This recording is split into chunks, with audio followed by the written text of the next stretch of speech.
Bismillahirrahmanirrahim. Assalamualaikum warahmatullahi wabarakatuh. Salam sejahtera dan salam sehat untuk kita semua. Perkenalkan, nama saya Dr. Andika Mukhtar, Sarjana Hukum Magister Kenotariatan. Saya merupakan dosen tetap pada Sekolah Tinggi Ilmu Hukum Painan. Izinkan saya pada kesempatan kali ini untuk memaparkan pernyataan diri dosen dalam unjuk kerja Tridharma Perguruan Tinggi atau PDD UKT-PT di bidang pengajaran sebagai salah satu syarat untuk mengikuti sertifikasi dosen 2024. Dalam pengajaran, ada beberapa outline yang akan saya jelaskan, yaitu diantaranya: yang pertama, deskripsi mata kuliah; yang kedua, capaian pembelajaran; yang ketiga, berkaitan dengan metode pembelajaran; yang keempat, isi atau materi pembelajaran; yang kelima, indikator penilaian; dan yang keenam, rekaman pembelajaran yang akan saya berikan. Yang pertama, berkaitan dengan deskripsi mata kuliah.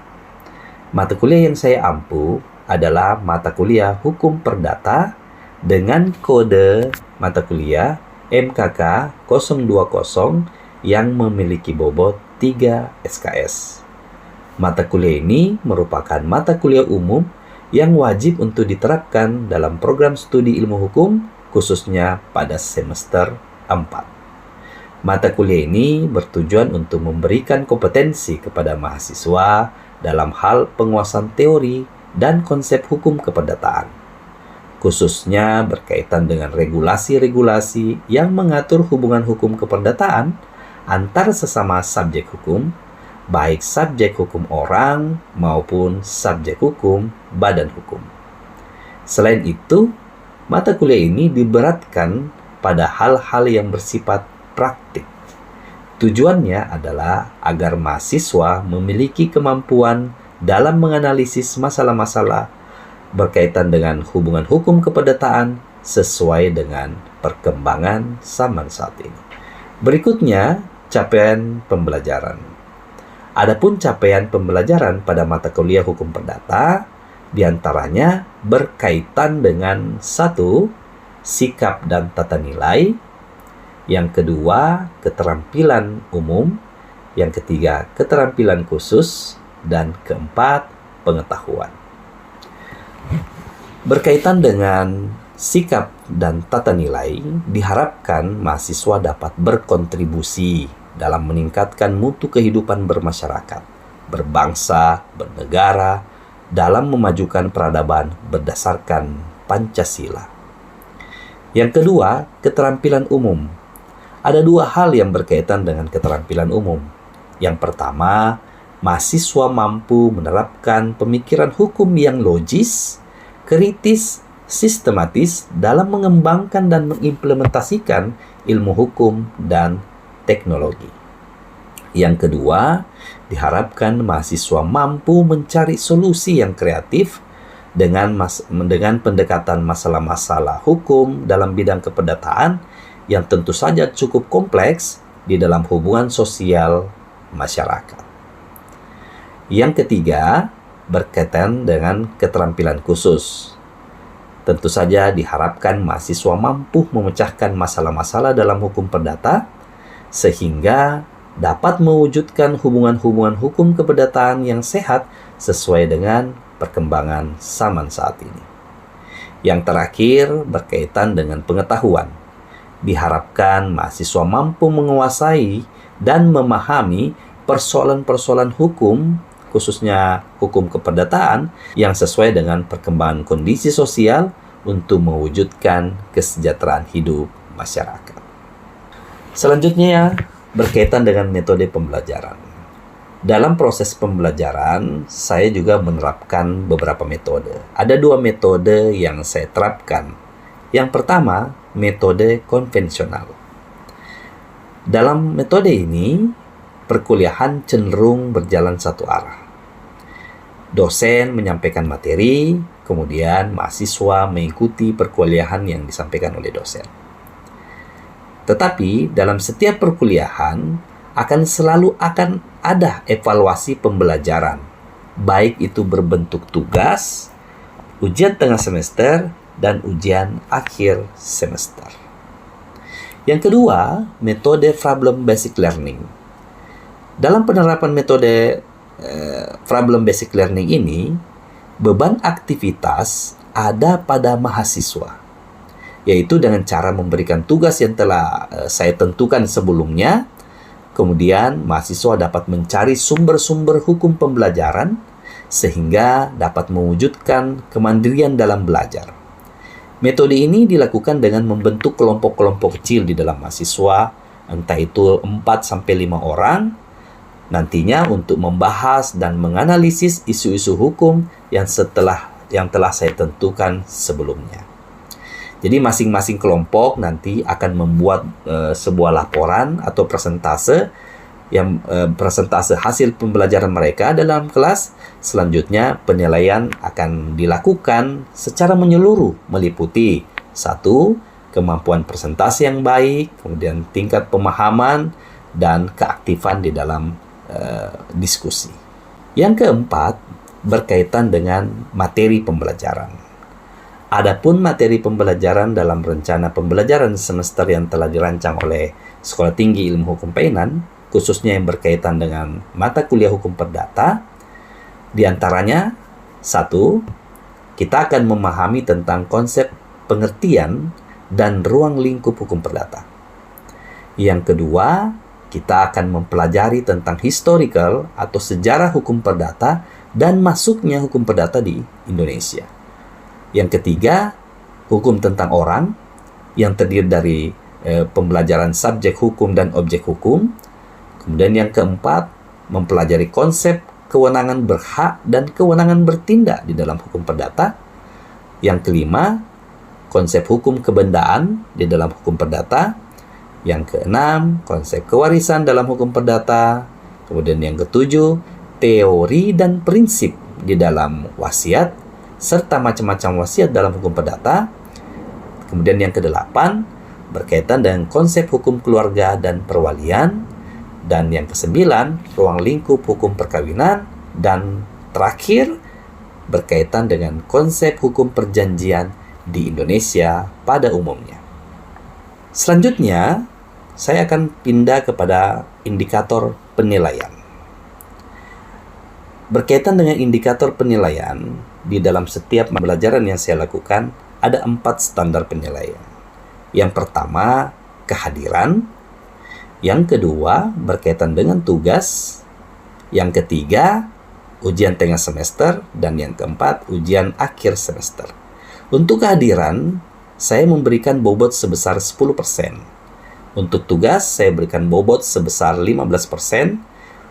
Untuk ujian tengah semester, saya berikan bobot sebesar 35%. Dan untuk ujian akhir semester, saya berikan bobot sebesar 40%.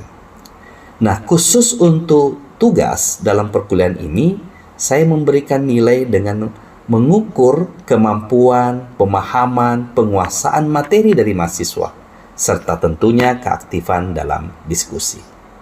Jadi, dengan standar penilaian di atas yang saya sudah jelaskan, diharapkan dapat memberikan penilaian yang objektif berdasarkan kemampuan yang dimiliki oleh masing-masing mahasiswa. Selanjutnya, saya akan menayangkan video pembelajaran hukum perdata berkaitan dengan salah satu sub CPMK dalam hukum perdata, yaitu hukum perjanjian. Selamat menyaksikan.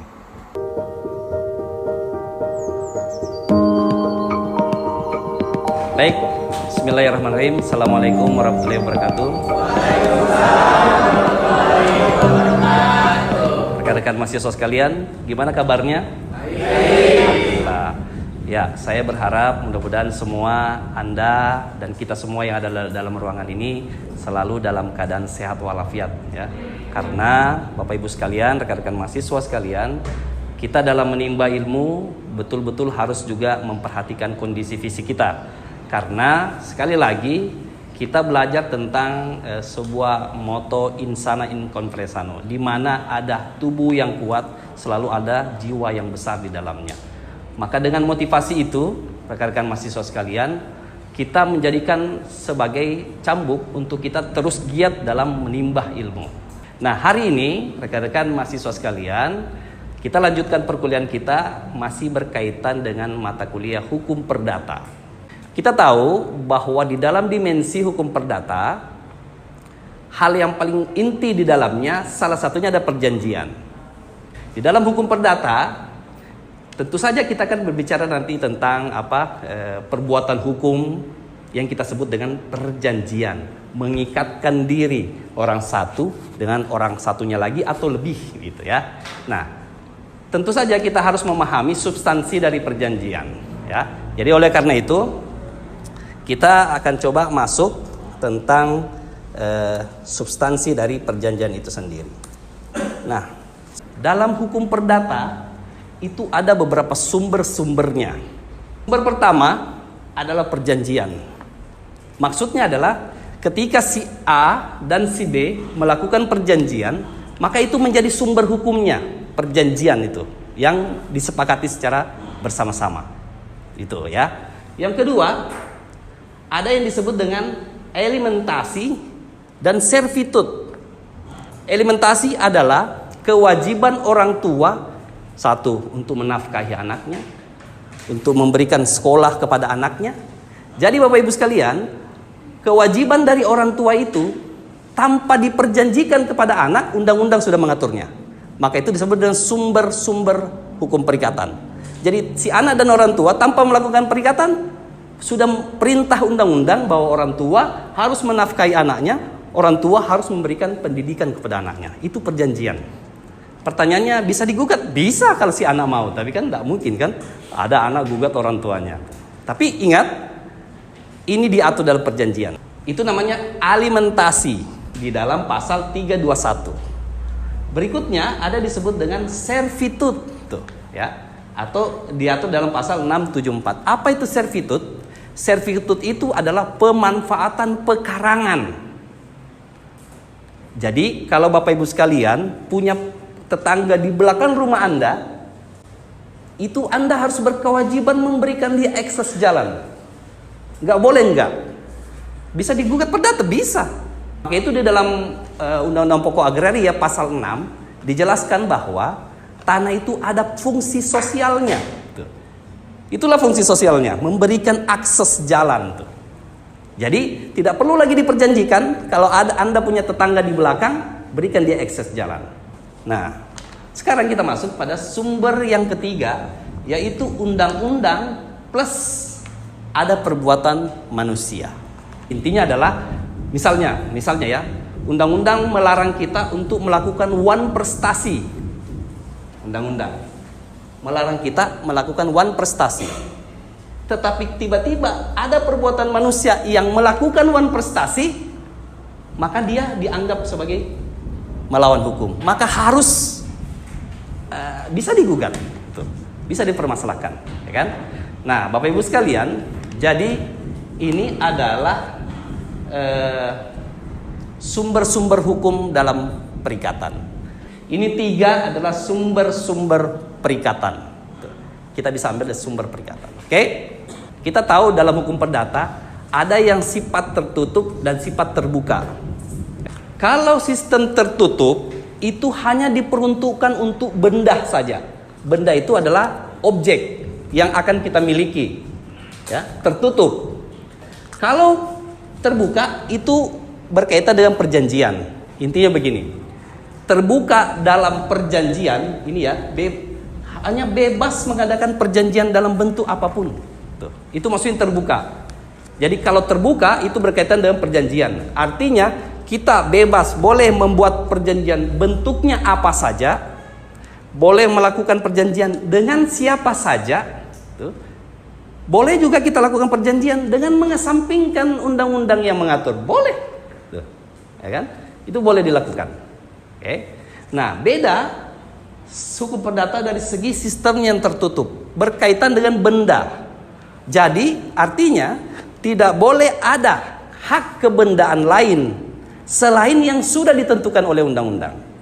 Kalau yang tadi terbuka, kita boleh mengesampingkan undang-undang, boleh. Mau bentuknya apa perjanjian kita boleh. Tetapi kalau bendanya, objeknya, itu nggak boleh, sistemnya tertutup. Misalnya, kita mau memiliki tanah, tidak boleh ada hak lain selain hak milik, hak guna bangunan, hak guna usaha, hak pakai, hak pengelolaan. Nggak boleh ada hak nenek moyang saya misalnya begitu. Nggak boleh ada yang lain.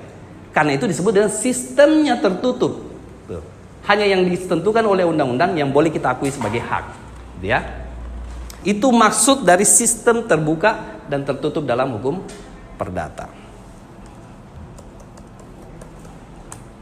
Itu pengertiannya ya, Anda bisa pahami. Jadi segala bentuk perikatan, mengikatkan diri, makanya berlaku namanya asas pacta sunt servanda. Di dalam hukum perdata, dalam hukum perikatan berlaku namanya asas pacta sunt servanda. Apa itu pacta sunt servanda?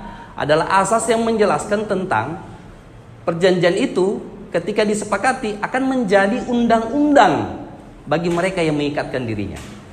Jadi undang-undang itu bukan cuma undang-undang yang berlaku umum, perjanjian pun berlaku pacta sunt servanda. Ada wan prestasi di dalamnya, maka bisa dilakukan dianggap sebagai bentuk perbuatan melawan hukum. Oke? Nah, ini adalah perjanjian, jenis-jenis macam-macam perjanjian. Jadi dalam hukum perdata juga kita mengenal beberapa jenis-jenis macam-macam perjanjian. Ya, ada yang disebut dengan perjanjian cuma-cuma, ada yang disebut dengan perjanjian timbal balik, ada yang disebut dengan perjanjian konsensual, formil, dan real. Ada perjanjian yang sifatnya real. Real itu artinya tidak cukup hanya bersepakat saja, tetapi harus diikuti dengan penyerahan secara real. Ada yang tahu contohnya apa? Kalau pergi ke mall, titip helm enggak? Ya, itu contohnya tuh. Kan kita bersepakat nih sama si Pak, kita bersepakat saya titip helm ya. Tapi sepakat tidak cukup, harus ada penyerahan dulu, baru terjadi perjanjian. Itu namanya real, perjanjian dalam bentuk real, tuh ya. Nah, berikutnya kita akan bicara tentang syarat-syarat sahnya perjanjian, Bapak Ibu sekalian. Nah, Bapak Ibu sekalian, dalam membuat perjanjian harus mengakomodir syarat-syarat sahnya perjanjian. Sebagaimana yang telah dijelaskan dalam pasal 1320 KUH Perdata. Bahwa syarat yang pertama adalah satu, kesepakatan. Kedua adalah kecakapan. Yang ketiga, hal tertentu. Yang keempat, sebab yang halal. Jadi Bapak Ibu sekalian, ketika membuat perjanjian, pastikan 4 syarat ini terakomodasi di dalamnya. Kesepakatan, itu namanya konsensualisme, konsensual. Tidak akan bisa terjadi kesepakatan tanpa, tidak bisa terjadi perjanjian tanpa ada kesepakatan. Oke? Yang kedua, kecakapan. Ini berbicara tentang umur seseorang dan kemampuan seseorang dalam bertindak. Berapa maksimal umur kedewasaan seseorang? Ada yang tahu? 19. Dalam hukum perdata berapa umur maksimal orang dikatakan cakap? Hah? Ya. Jadi Bapak Ibu sekalian, di dalam hukum perdata, kitab undang-undang perdata mengatur bahwa kecakapan seseorang itu hanya 21 tahun. Tapi semakin ke sini, ternyata beberapa undang-undang itu tidak mengakomodir aturan dari hukum perdata. Ketenagakerjaan berapa? 18. Kependudukan berapa? Itu lebih di bawah lagi, ya kan? Undang-undang perkawinan 19 tahun. Jadi beragam, tergantung penggunaannya. Terus kalau misalnya, terus yang mana saya harus jadikan patokan? Tentu saja kalau kita sebagai notaris misalnya, dia harus berpatokan pada undang-undang yang diatur notaris. Berapa batas kecakapan seseorang? Kalau 19 tahun ya 19 tahun, tuh ya. Patokannya di situ. Tetapi kalau bikin perjanjian sendiri nggak apa-apa, patokannya KTP. Sepanjang orang sudah punya kartu penduduk, mungkin dianggap cakap oleh undang-undang kependudukan, ya nggak masalah. Ada juga orang yang umurnya baru 14 tahun sudah bisa. Apa syaratnya? Harus menikah. Jadi orang yang sudah 14 tahun misalnya nggak ada masalah. Kalau dia sudah menikah, dia sudah dianggap cakap secara hukum. Oke? Yang ketiga tadi apa? suatu hal apa contohnya?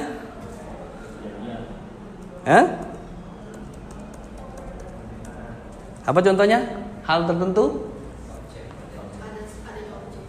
Adanya objek yang diperjanjikan. Right, betul. Hal tertentu itu berkaitan dengan objek. Kalau poin 1 dan poin kedua ini berkaitan dengan subjek. Subjek hukum itu siapa aja? Ada 2, orang dan badan hukum. Betul, orang dan badan hukum. Itu subjek. Jadi kesepakatan dan kecakapan berkaitan dengan subjek. Yang ketiga dan keempat itu berkaitan dengan objek. Hal tertentu sebab yang halal. Hal tertentu betul tadi harus jelas objek yang diperjanjikan. Yang keempat, hal yang halal. Artinya sesuatu yang tidak bertabrakan dengan undang-undang, kepentingan umum dan kesusilaan. 3 itu Pak ya. Benda itu tidak boleh bertabrakan undang-undang, kepentingan umum, kesusilaan. Apa contohnya? Motor curian, ya kan? Itu tidak boleh. Apalagi narkotika, itu nggak boleh semua, karena dia bisa bertentangan dengan undang-undang dan ketertiban umum dan kesusilaan segala macam. Jual beli anak nggak boleh, tuh, ya kan? Karena tidak manusiawi. Nah itu ya, jual beli orang. Nah ini, oleh karena itu Bapak Ibu sekalian, dari keempat syarat sah ini, maka kita pisahkan dia. Satu disebut syarat subjektif, satu disebut dengan syarat objektif, karena berkaitan dengan benda dan subjek. Oke? Jelas ya? Oke, ada pertanyaan? Saya Pak izin bertanya. Tadi Bapak menjelaskan tentang syarat sahnya perjanjian dalam pasal 1320 KUH Perdata. Nah, untuk pertanyaannya, apa saja konsekuensi pelanggaran dari syarat sahnya perjanjian sebagaimana dalam pasal 1320 KUH Perdata? Oke. Baik, terima kasih. Bagus sekali pertanyaannya. Jadi Sikri bertanya tentang konsekuensi dari pelanggaran pasal 1320 KUH Perdata. Jadi rekan-rekan mahasiswa sekalian, tentu saja ada perbedaan konsekuensi yang dilanggar dari keempat syarat ini. Jadi kalau misalnya syarat subjektif dilanggar, misalnya dalam perjanjian ada kesepakatan tapi mungkin ada unsur pemaksaannya, atau mungkin yang datang kepada diri kita itu ternyata tidak cukup umurnya karena mungkin dia KTP-nya nembak apa segala macam, maka kita anggap kita berjanji dengan anak kecil kan. Nah, apa konsekuensinya? Konsekuensinya adalah perjanjian itu bisa dapat dibatalkan. Dapat dibatalkan. Kalau yang kita langgar adalah syarat objektif berkaitan dengan bendanya, maka kita anggap dia sebagai pelanggaran perjanjian itu batal demi hukum. Itu bedanya. Kalau dapat dibatalkan, artinya perjanjian itu masih tetap dilanjutkan berdasarkan kesepakatan masing-masing. Misalnya, kita bersepakat dengan anak kecil, ternyata di belakang hari kita tahu ini anak kecil nggak cakap. Bisa dibatalkan? Bisa. Bisa dilanjutkan? Bisa. Dilanjutkan pada saat kapan? Kalau orang tuanya sebagai walinya menyetujui perjanjian itu tetap dilaksanakan. Jadi perjanjian tidak langsung harus dibatalkan. Artinya ada kemungkinan perjanjian itu tetap kita lanjutkan. Oke? Kalau batal demi hukum, ini resiko lebih tinggi. Batal demi hukum artinya perjanjian itu dianggap tidak pernah ada sama sekali. Oke? Ada lagi? Izin Pak dosen, terkait undang-undang plus perbuatan manusia. Nah, dari perbuatan manusia itu ada sesuatu yang halal dan melawan hukum atau perbuatan melawan hukum. Di sini kita belum memahami apa sih yang menjadi perbuatan melawan hukum itu. Pertanyaan saya, apa saja unsur-unsur perbuatan melawan hukum dalam hukum perikatan? Terima kasih Pak dosen. Terima kasih, pertanyaannya baik sekali. Jadi Pak Suflan bertanya tentang unsur-unsur perbuatan melawan hukum. Pada saat kapan perbuatan itu terkategori sebagai perbuatan melawan hukum? Yang pertama, unsur pertama harus ada perbuatan dulu. perbuatan. Oke? Harus ada perbuatan. Tidak mungkin dong sesuatu terjadi tanpa ada perbuatan. Harus ada perbuatan. Kemudian perbuatan itu bertentangan dengan undang-undang. Melakukan perbuatan yang dianggap oleh undang-undang tidak boleh dilakukan. Yang ketiga, harus ada menyebabkan kerugian. Dan yang keempat, ada kausalitas antara perbuatan melawan hukum dengan kerugian. Jadi perbuatan kita menimbulkan kerugian. Itu unsur-unsurnya. Jadi selama ada perbuatan namun tidak menimbulkan kerugian, maka tidak boleh dikatakan sebagai perbuatan melawan hukum karena tidak menimbulkan kerugian. Misalnya, pernah sekali saya ditanya, "Pak, bagaimana kalau saya bikin bangunan, saya tidak disuruh bikin kolam ikan, tetapi karena improvisasi saya supaya majukan saya senang, saya bikinkan kolam ikan." Itu kan sebenarnya sudah melanggar karena tidak disuruh bikin. Tetapi karena majikannya tidak mempermasalahkannya, tidak merasa rugi, ya sudah, berarti tidak terkategori sebagai perbuatan melawan hukum. Intinya adalah ada kausalitas antara perbuatan dengan kerugian yang ditimbulkan. Ada kerugian yang dialami. Begitu ya Pak Suplan? Baik, terima kasih. Oke. Ada lagi? Saya Pak, saya ingin bertanya, dalam suatu perjanjian itu bagaimana jika kesepakatan itu dibuat dengan adanya paksaan, Pak? Adanya paksaan. Oke. Bapak Ibu sekalian, saya mau perlihatkan slide-nya. Ini. Kesepakatan itu, saya katakan tadi bahwa perjanjian poin pertama paling tinggi adalah kesepakatan. Bersepakat. Tetapi yang perlu Anda ketahui, bersepakat itu atau kesepakatan itu akan luntur kalau dia berhadapan dengan bedrocks, dualing, duang. Duang itu adalah paksaan, khilafan itu ada dualing, penipuan itu adalah bedrocks. Sesuatu paksaan tidak dibenarkan dalam perjanjian. Tetapi kategori paksaan di sini bukan paksaan dengan menyentuh tubuh. Paksaan yang dimaksud adalah paksaan yang berkaitan dengan psikis. Apa contohnya? Ancaman, diancam, kalau tidak tanda tangan proyek saya matiin anakmu. Itu namanya ancaman fisikis.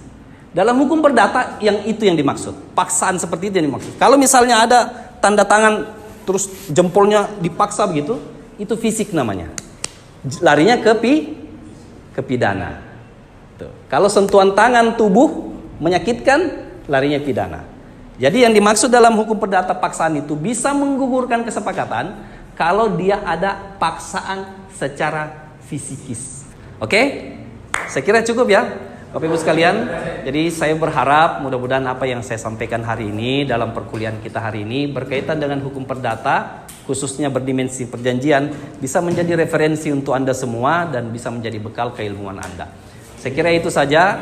Terima kasih atas perhatiannya. Walaupun sedikit yang saya bisa sampaikan, namun insya Allah mudah-mudahan bisa bermanfaat untuk semua. Terima kasih. Assalamualaikum warahmatullahi wabarakatuh. Oke. Itulah tadi video pembelajaran yang saya lakukan. Saya berharap semoga melalui video ini saya bisa turut serta mengedukasi, memberikan pembelajaran yang berkualitas bagi peserta didik kita.